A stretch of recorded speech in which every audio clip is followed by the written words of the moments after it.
Yeah, that's right, baby. I'm back. Thought I was gone?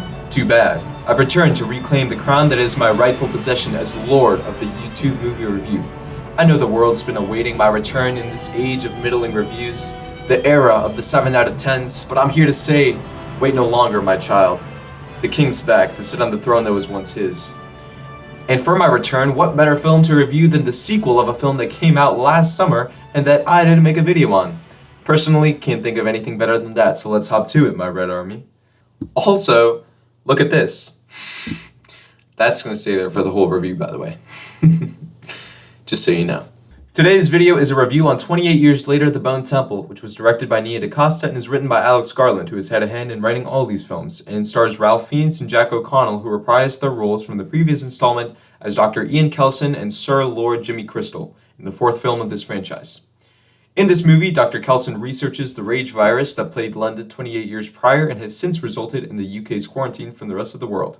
In the meantime, Jimmy Crystal and his band of marauders have made Spike, the kid from the last movie, part of their clan, and they wander around England terrorizing remaining survivors. In this world, as in many zombie tales, the true horror comes not from the zombies but from the lawlessness of those left behind. All the while this is happening, some strange occurrences are going on concerning Samson, the Alpha infected. Now, before I start the review, as always, I'm going to go ahead and say this review is 100% spoiler-free, and there will not be a spoiler discussion at the end because I really want people to go see this one, because I thought this film was great. Although there will be spoilers for the previous film, I'm going to assume that you've seen that already. Now, I'm someone who saw 28 Years Later in theaters last summer when it came out, and I left the theater a little dissatisfied with it. That was one of my most anticipated films of the year, and while I felt it was a decent time, some of the directorial choices that Danny Boyle made, I just didn't really vibe with. I think some of the action was kind of clunky with really weird editing, and I just didn't really enjoy all his choices to edit and splice in images and scenes from like war movies and stuff into his film. I just thought it was kind of corny, although as the film went on, I enjoyed it more and more until the end, which is so legitimately insane that me and my friend who saw the film with me, we started cracking up in the theater. If you've seen the movie, you know exactly what I'm talking about. The last 3 minutes of the film, when the Jimmies come on screen and do their little Ninja Turtle, Power Ranger, Teletubby karate fight and nunchuck whip zombies and whatever, it was just the funniest way that movie could have ended. Because the whole movie plays it so straight and then that ending just slaps you in the face. It's legitimately like a bucket of cold water. And then it leaves off on that weird cliffhanger and it just ends. So, needless to say, I was very worried about the direction the sequel was going to take. Obviously, that's not a good way to end your movie, and the sequel is supposed to be all about this weird gang of psychos that are really tonally inconsistent with everything we've been shown from this world. Thankfully, this movie is rock solid. I quite enjoyed my time with it. It doesn't lose that weirdness with the Jimmies, but it tones it down just a little bit so it still contrasts with the rest of the movie, but it makes it just make a little bit more sense, and I appreciate that. At least they're not drop-kicking zombies anymore, so that's a big plus in my book. Jack O'Connell is genuinely good at acting, and last year with Sinners and now this year with Sir Jimmy Crystal proves that. This man is convincing. He plays the horrific psychopath leader of the gang really well, but also his scenes in which he's clearly not at ease, he portrays really well too.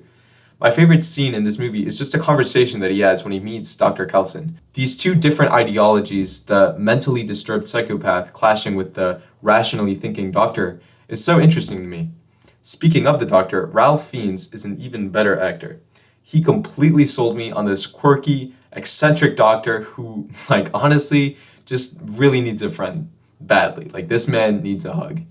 He's much more of a main character than he was in the last film, and I was a big fan of that change because he was easily the most interesting bit in the last movie. Just this man who's kind of got it under control, there's a zombie apocalypse around him, but he's kind of chilling in the titular bone temple of his. He's just really interesting, and this movie fleshes him out so much, and that was freaking sick, dude. All of his scenes were the best scenes in the movie. Stuff goes on between him and Samson, the Alpha infected, and everything having to do with that was perfect. He is also mainly the focus of the humor in the film, and I thought all the humor worked really well. The jokes landed when they were made, but they didn't distract from the overall lonely and isolated tone of the rest of the film. Concerning that tone, I thought one of the biggest strengths of the movie is how carefully it balanced everything. It's simultaneously the most brutal and violent film of the four in the series, especially with some torture scenes that were more intense than I was expecting, but it's also strangely comedic. The stuff with Kelson, no spoilers, can get really funny at times, but it doesn't distract overall from the rest of the film. One scene in particular, I just have to say the words like one scene, and people who've watched this movie know exactly the scene that I'm talking about. One scene is so insane and wacky and bananas near the end of the film, and it has to do with Kelson and the Jimmies, and it was hilarious and shocking and unnerving. It was like the perfect mixture of the three. Some of the stuff they have Ralph Fiennes do in this movie, like, man, I mean, this dude is committed to his craft. All right, he's one of the good ones. We don't slander Ralph Fiennes in this household. The movie also keeps the visual language of the franchise intact with some intense close-ups of characters' faces and wild camera movements and cuts in moments of peril, but it doesn't have any of the weird, like, Boyle-isms from the last film.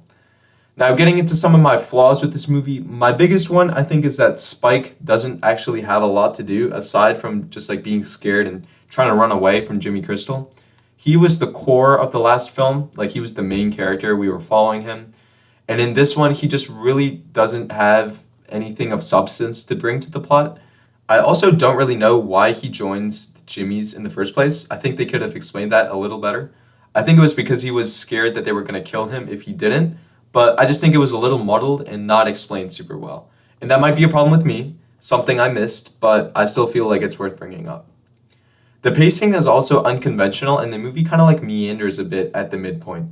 Weird pacing was in the last one too, but it's not bad pacing, it's just unconventional. The movie starts off strongly, and then it kind of like meanders a little bit. You know, we're watching the Jimmies wander around kind of aimlessly, you know, killing people. And then we cut to Kelson and his plotline with Samson, and it's enjoyable, but it's kind of like, you know, it's a slow plotline, it takes its time. And then we cut back to the Jimmies, and, you know, yep, they're still killing people. But I'd say everything from when Jimmy meets Kelson up to the end is basically perfect for this movie. It's exactly what I wanted out of it. It was crazy and bonkers, and it gave me something that I had never seen before. So it's got a good opening, kind of like a middle, I guess, and it's got a very strong ending. The last scene in particular left me so hyped. I need that third film, like, now. It's safe to say that this movie left me with a very good impression, and I was very satisfied, but I really want to see how this story ends. That isn't something that I said last time. Last time I was like, yeah, you know, like, I'll watch the next one when it comes out, but I wasn't super excited. But I'm excited for the next one now. And it better have those, like, fat zombies who were, like, Asian from the last movie, the ones who crawled around and ate worms. Where were they? They were nowhere to be found in this film, so they better be in the last one, or I'm gonna flip out. Also, major missed opportunity to make this movie come out 28 weeks after the last one. Instead, it came out 30 weeks after the last one. But, I mean, come on, guys. Do we really hate 28 weeks later that much? The second movie in the franchise? It's not that bad. It is the worst one of the four, but it's not that bad, guys. Let's be real. And this movie has a Radiohead song in it. It has everything in its right place. And that's like a perfect movie, you know? If it's got a Radiohead song in it, it's a perfect movie. So, yeah. Overall, guys, this was a very enjoyable movie. I'd say it's a must-watch if you've seen the other ones. And if you didn't really, like, completely fall in love with the last one like me, maybe give this one a shot because I think it's way better. I'm excited to give it a rewatch whenever it starts streaming. Alright, guys, that's a wrap on the first Red review of 2026. Thank you so much for watching. I plan on making one review in February and at least one in March, maybe two, if you boys and girls behave yourselves. But Red Reviews is back in a big way, ladies and gentlemen. Spread the word. The king is back. Go have a nice day, what's left of it. And enjoy the snow if you're on the eastern seaboard, because, you know, there's no school tomorrow. So enjoy that. Peace.